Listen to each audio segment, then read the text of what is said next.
Naciste de a poquito en el camino, refresco de caballo y viajero, de posta fue cambiando tu destino, a pago que a querencia forastero, atisbo de ventana en serenata, octubre florecido de carroza, el viejo tren que entraba de culata, el pueblo en procesión por Santa Rosa,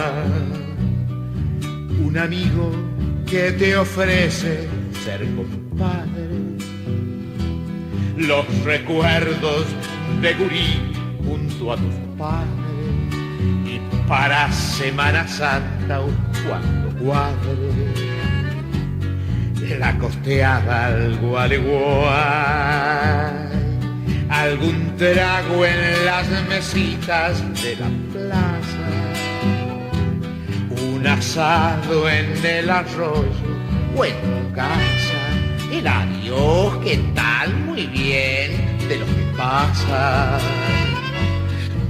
Que soy de Villaguay.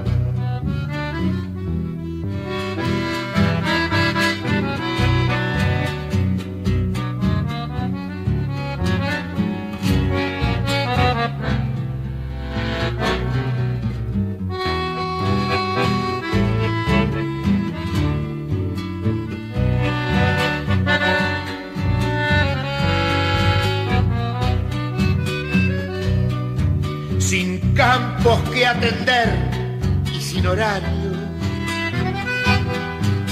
colegas de Isabel y de Zenona te curan sin pastillas ni honorario y sin saber que existe la Sorbona, ropaje de ciudad en la calle ancha,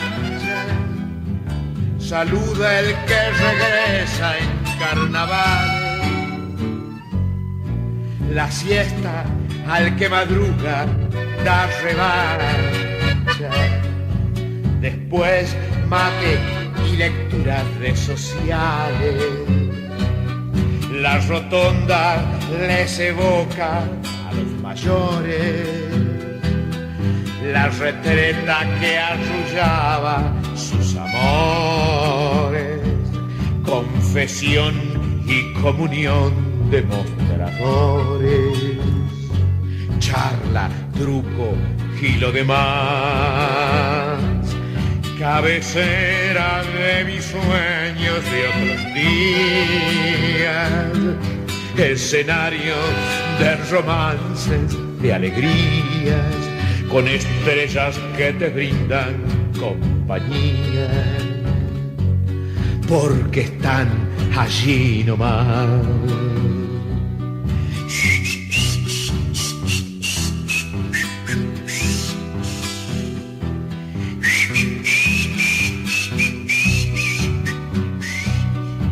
Caracuda entrerrianía, tierra mía, que soy de Villaguay.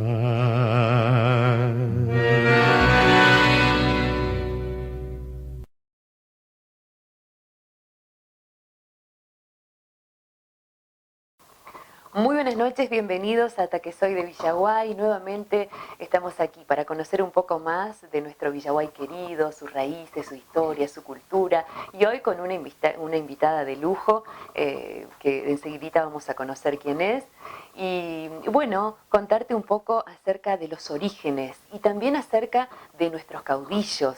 Vamos a conocer en este nuevo Que Soy de Villaguay. Ya estamos con la invitada de nuestro día. en esta segunda edición de Taquesoy de Villaguay. Está con nosotros, ella es profesora en letras e historiadora, ejerció la docencia secundaria y terciaria, además de trabajar en el Archivo General de la provincia. Es nacida aquí en la ciudad de Villaguay, muchos la conocemos, muchos sabemos de todo lo que sabe con respecto a la historia de nuestra ciudad. Por eso está con nosotros Manuela Chiesa de Mamán. Muy buenas tardes, ¿cómo está, Manuela? Buenas tardes, ¿cómo te va? Un gusto estar con ustedes.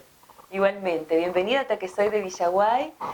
Queremos aprovechar este encuentro para conocer un poco más acerca de nuestros orígenes, de nuestra historia, de nuestras raíces.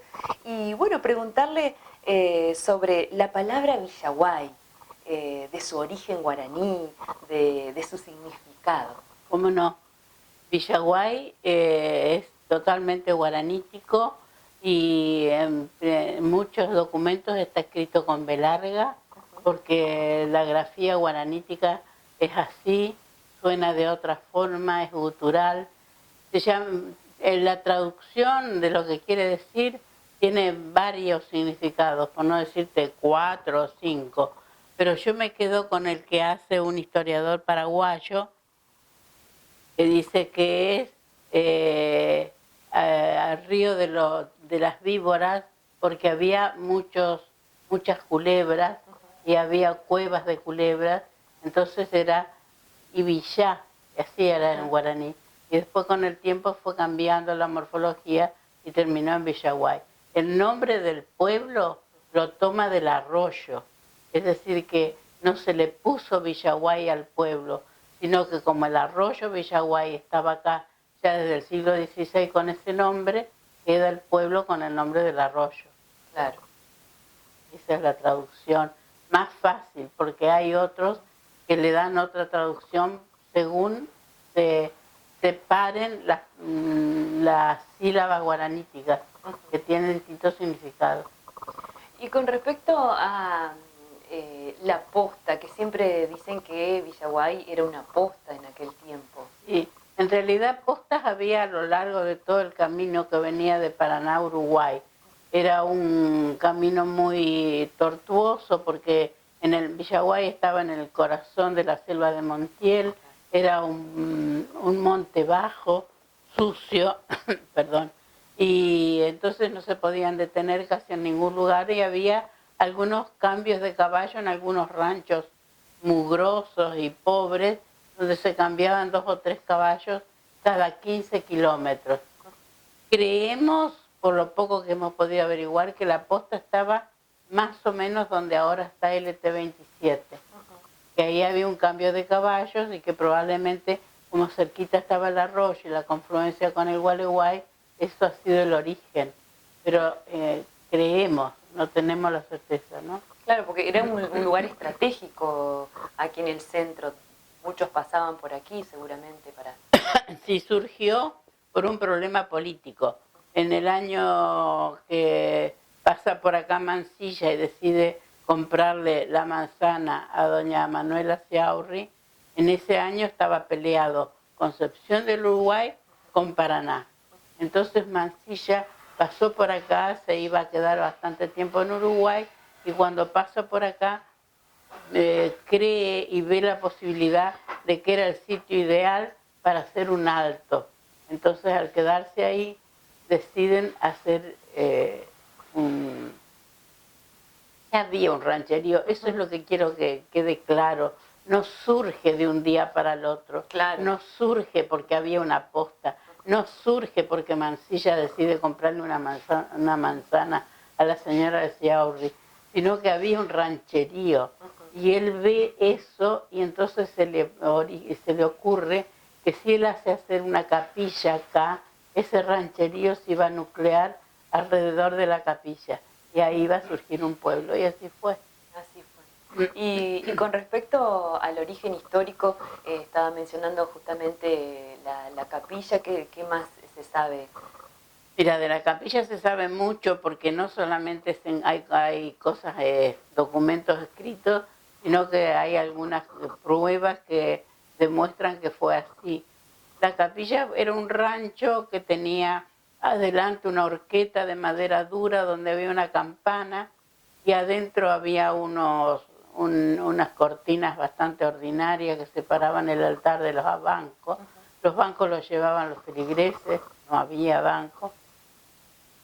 Y la capilla estaba donde hoy está la municipalidad, ahí estaba la capilla. A la esquina donde ahora está el Banco de Entre Ríos estaba la casa del cura. Quedaba un baldío entre la capilla y la casa del cura, que después cuando murió el primer cura le permitieron que lo enterrara ahí. Así que ese cura debe estar enterrado ahí todavía. Sí. ¿Y con respecto al cementerio también? Sí, se le llamó cementerio porque enterraron los primeros sacerdotes, pero nada más que eso. Porque después se armó un cementerio a las 2 cuadras, que se cree que el primer cementerio fue acá, en la calle 25 de Mayo y San Martín, donde está el registro civil. Claro, sí. Se cree porque hubo unas excavaciones, pero nunca se concretó que esos huesos fueran humanos. Así que tampoco es certero eso.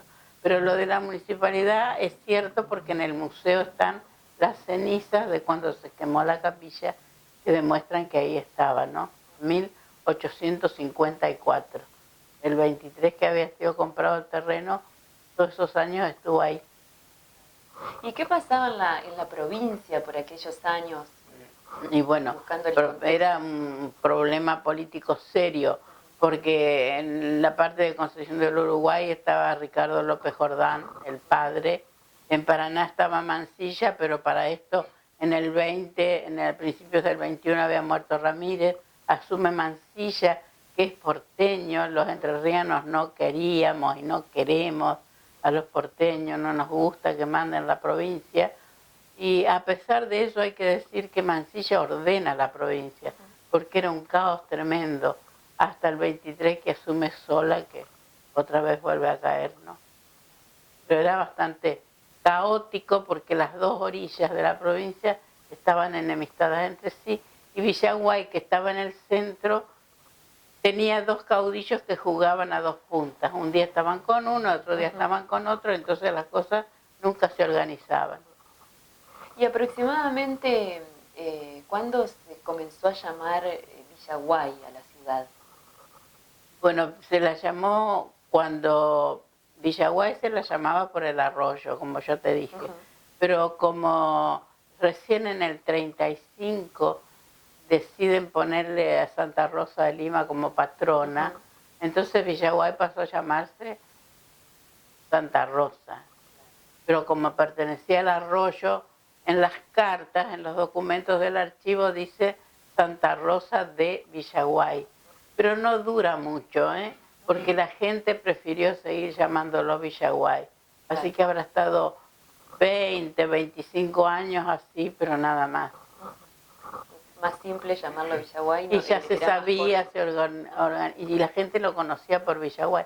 Ahora, de todas formas, Santa Rosa, que fue designada por Churruarín, no fue la primera santa que fue patrona. Primero fue una virgen que creemos que era la Virgen María, que estuvo mucho tiempo, el padre la había rescatado y estaba en la pared de la parroquia, la pared que da a la casa del cura, que hay como una gruta en la pared, estaba la imagen de ella. Pero después la Concepción del Uruguay la reclamó y se la llevó. Y quedó en nuestra Santa Rosa de Lima. Sí, quedó en el 37, ya queda ella, y que Villaguay se conforma como viceparroquia, porque se defendió, durante más de 30 años dependió totalmente de Concepción del Uruguay. Todas las órdenes parroquiales la bajaba Concepción del Uruguay. Recién mencionaba de los caudillos, que teníamos dos muy importantes aquí en la ciudad de Villaguay. Sí. Y primero queremos referirnos a uno que quizás no es tan conocido como el otro, que es Crispín Velázquez. Claro. Queremos que nos hable un poco de quién fue Felipe Rodríguez. Sí, en la historia tanto Felipe como Crispín aparecen como caudillos menores. pero no son tan menores, porque dentro de la provincia, en el centro, tuvieron su importancia. Felipe surge porque en el 20 lo matan a Carrasco, que era el que estaba en Lucas Norte. Entonces, pero Felipe ya aparece en el año 1813. El padre Suárez en su libro lo nombra, y cuando lo matan a Ramírez, él era ramirista, muy ramirista. Cuando lo matan a Ramírez, él se va acompañándolo, y una vez que le cortan la cabeza a Ramírez y los soldados huyen, él huye con los soldados y llega hasta Santiago del Estero. No se anima a volver directamente como se había ido, entonces decide volver por el Chaco. Da la vuelta por el Chaco y llega de nuevo a Entre Ríos. Cuando llega acá, se entera que el Lucas Norte está sin comandante, entonces lo nombran comandante a él. Era un personaje, no sabía leer ni escribir, era petizón, gordito, usaba unas bombachas casi plisadas de cantidad de tela que le ponía, era mujeriego, le gustaba tomar, le gustaba jugar, jugaba mucho a las tabas, pero también era buen soldado. Lo que pasa es que hay que adecuarlo a la zona donde vive, pobre, ¿no? De todas formas. Pero hay cosas que no se le justifican. Felipe Rodríguez ocupó muchos años como caudillo hasta que aparece Crispín, y te darás cuenta que entre los dos hay una enemistad continua, porque Crispín era bravo, era sanguinario, era correcto, era severo para todas sus cosas, entonces chocaban continuamente. Claro.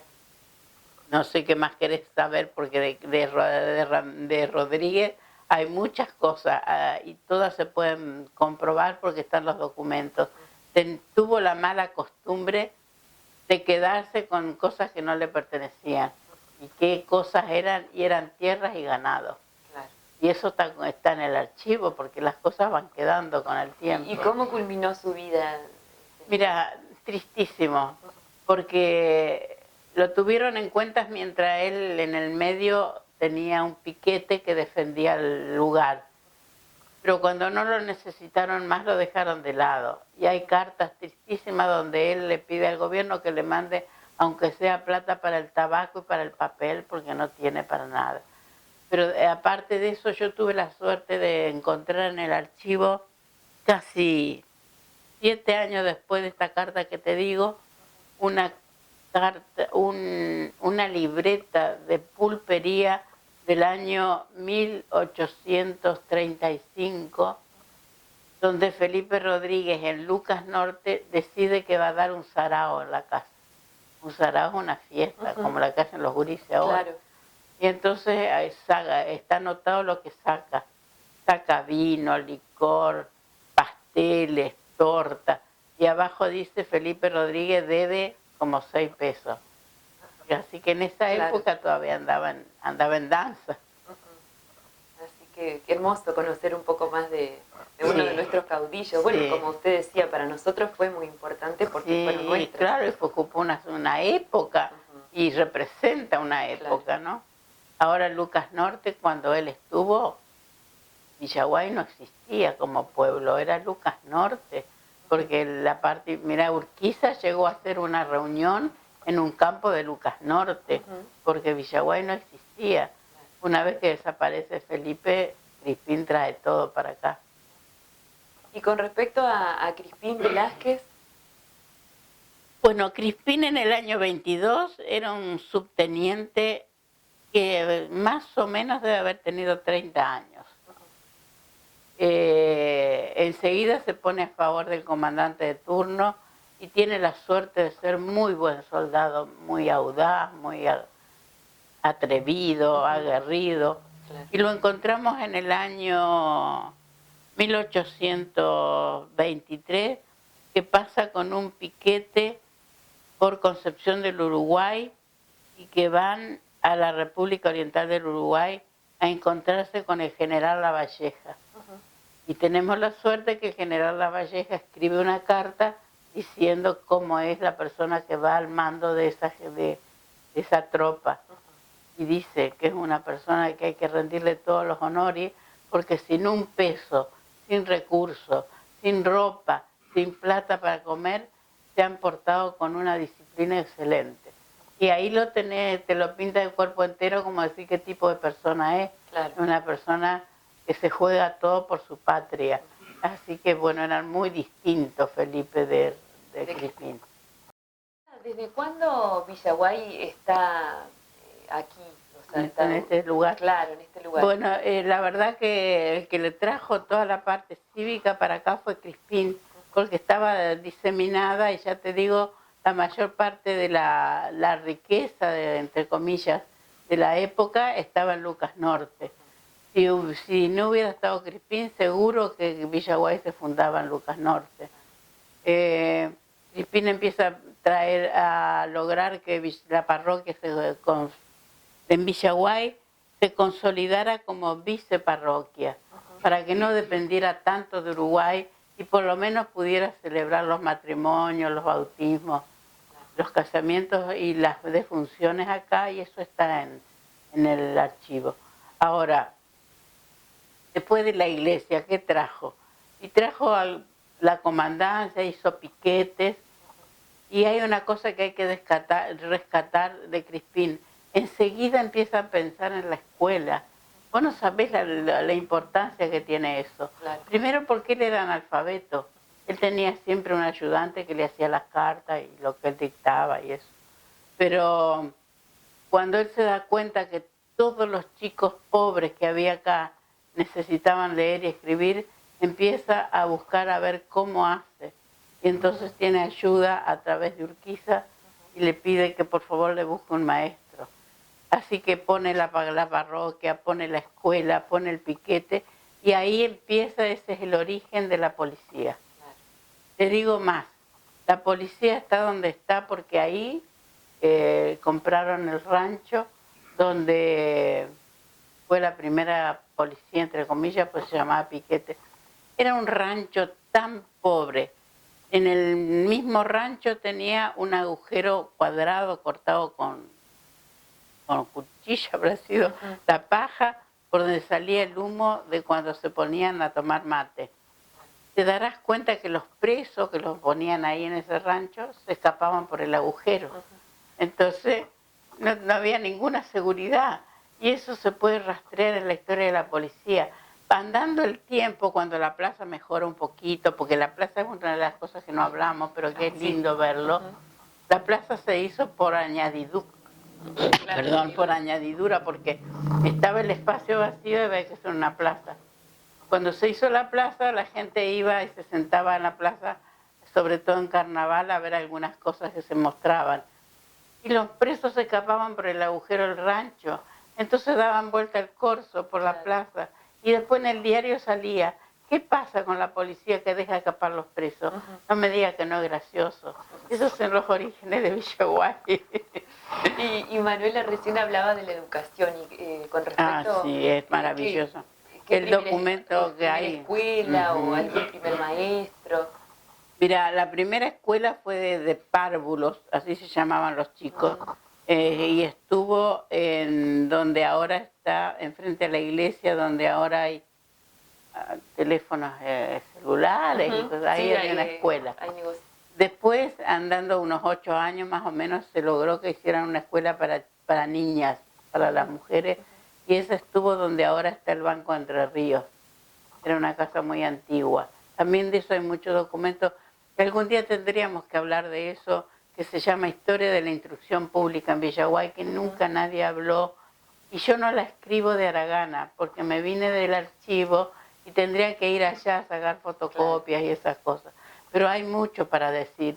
Y te quería contar que Crispín tiene una carta que le escribe a Urquiza, donde le pide papel para que los chicos escriban, pizarra, escribían con un carboncito, parece, y un libro de lectura que se llamaba Anagnosia, que le había escrito un señor que se llamaba Marcos Sastre.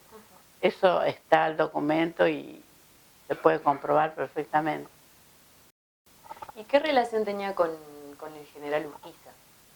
Ah, sí. Primero eran compadres. tenían ahijados comunes, pero aparte Urquiza lo necesitó a Crispín. ¿Cómo hacía Urquiza para que esta zona central de la provincia le respondiera a las órdenes de él? Solamente teniendo una persona de confianza acá que respondiera a lo que él pedía. Y en eso Crispín era ciego. Lo que Urquiza pedía, él lo hacía a cualquier precio. Y por eso tantos años de amistad y tantos favores recibidos, ¿no?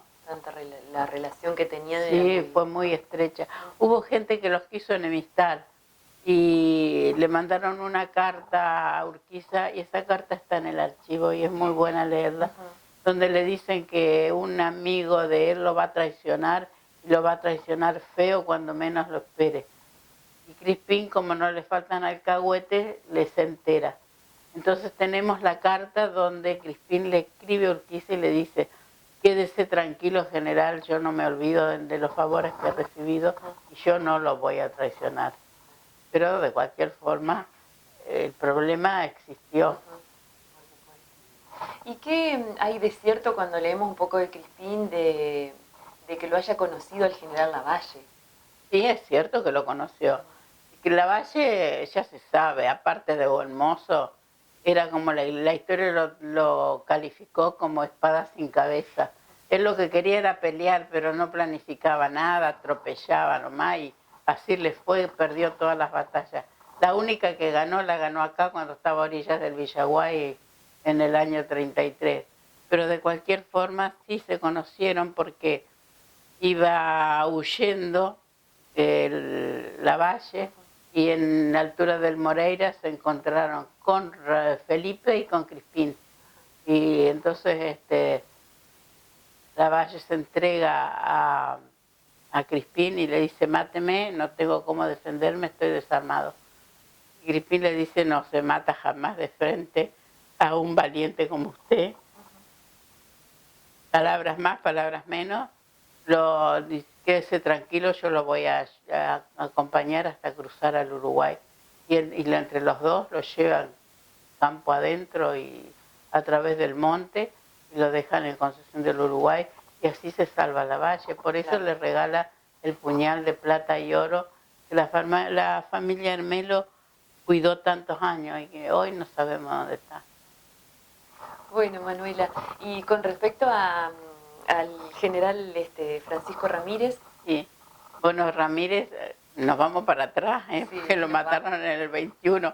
Así que nosotros de Ramírez lo que hemos estado viendo bastante es, primero, yo tuve en mis manos las cartas que doña Tadea le escribía cuando él estuvo en Corrientes. Un amor de madre inconmensurable, cosas realmente preciosas. Hay una carta muy bonita donde Francisco le escribe a doña Tadea y le dice: he recibido su carta y espero que se encuentre bien. Y le pregunta por los chicos y por un nene chiquito que no sé si era sobrino o qué. Y le dice: le mando los paños de mano como usted me pidió y el cigarro de hoja que yo sé que lo está extrañando. Los paños de mano son los pañuelos, claro, que eran cosas grandes en esa época. Y los cigarros de hoja porque doña Tadea fumaba. Cuando no tenía cigarros masticaba tabaco. Después varias cartas, 5 o 6, y se ve que la extrañaba mucho a la madre. Y después el amor que él tuvo. Francisco tenía una novia de toda la vida, que se llamaba Ruperta, no me acuerdo el apellido, muy conocido. Y cuando la conoció a la Delfina, él estaba de novio para casarse. Pero bueno, la pasión por la Delfina lo superó y la pobre mujer quedó esperando. Tanto esperó que cuando murió la enterraron con el traje de novia. Y eso en Uruguay lo tienen presente porque la casa de ella, de la novia de Francisco, es donde ahora está el Museo Delio Paniza, en Concepción del Uruguay, una casa hermosa. Y Francisco era una persona que siempre luchó por Entre Ríos a cualquier precio. Y la gente dice que lo traicionó Artigas. pero en realidad ha sido una historia de traición tras traición.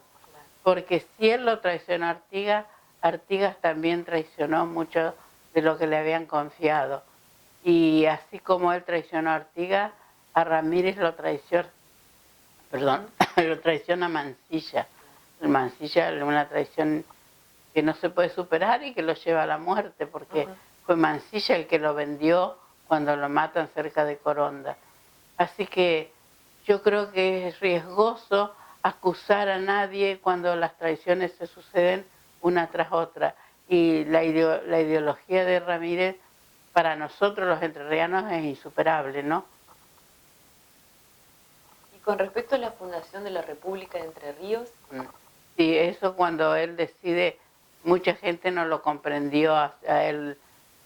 Él estaba en la cúspide de su gloria política. Entonces, por eso decide, estaba a favor de Misiones, Corrientes, Entre Ríos, Santa Fe. Tenía la parte más rica del país, entonces lo decide y lo hace, claro, lo que hubiera sido. Pero si vos lees el documento decís, hay cosas que no tienen sostén político y por eso no aguantó. Y además vuelvo a decirte, era traición tras traición, porque el mismo Artigas que había tenido tanta fuerza política, ya cuando Ramírez decide hacer la República de Entre Ríos, ya está vencido, ya va camino al destierro. Ya la última batalla, la de Sauce Luna, se lo encuentra totalmente abatido. Así que no es una cosa que uno pueda ser tajante y decir pobre Ramírez o pobre Artigas. Claro. Eran cosas políticas. Está completísimo lo que... Porque de cualquier forma te darás cuenta lo que era en esa época. Había lo que te nombré, más la placita que se iba haciendo de a poco. Lo de la plaza hay mucho para decir. Y sabes que había 4 pulperías. Una estaba en la esquina de Herrera y Frías. En esa vendían mucho vino, ginebra, aguardiente. Ajá, la esquina. Y se corría carrera a lo largo de toda la calle ancha. Ahí se inscribían los caballos. Otra estaba al terminar la calle ancha, donde, ¿qué hay ahora? Hay una casa que vende comida, haciendo cruz con el Colegio Nacional. Y las otras estaban en el centro. ¿Y cómo las ubicamos? Las ubicamos, ¿sabes por qué? Porque les cobraban un impuesto según lo que vendían. Y yo me calculo que mentían lo que vendían para pagar menos impuestos. Claro. Pero a mí me sirve porque yo tengo el papelito donde consta que esas pulperías existían. Eran de mujeres, generalmente atendidas por mujeres. Y había peleas de borrachos, esas cosas. Hay una que es muy pintoresca, que tenía no sé si tenés tiempo. Sí, por favor.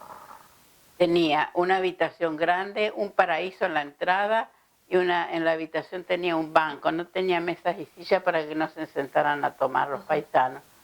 En el mostrador tenía la reja clásica de la época para que no pelearan.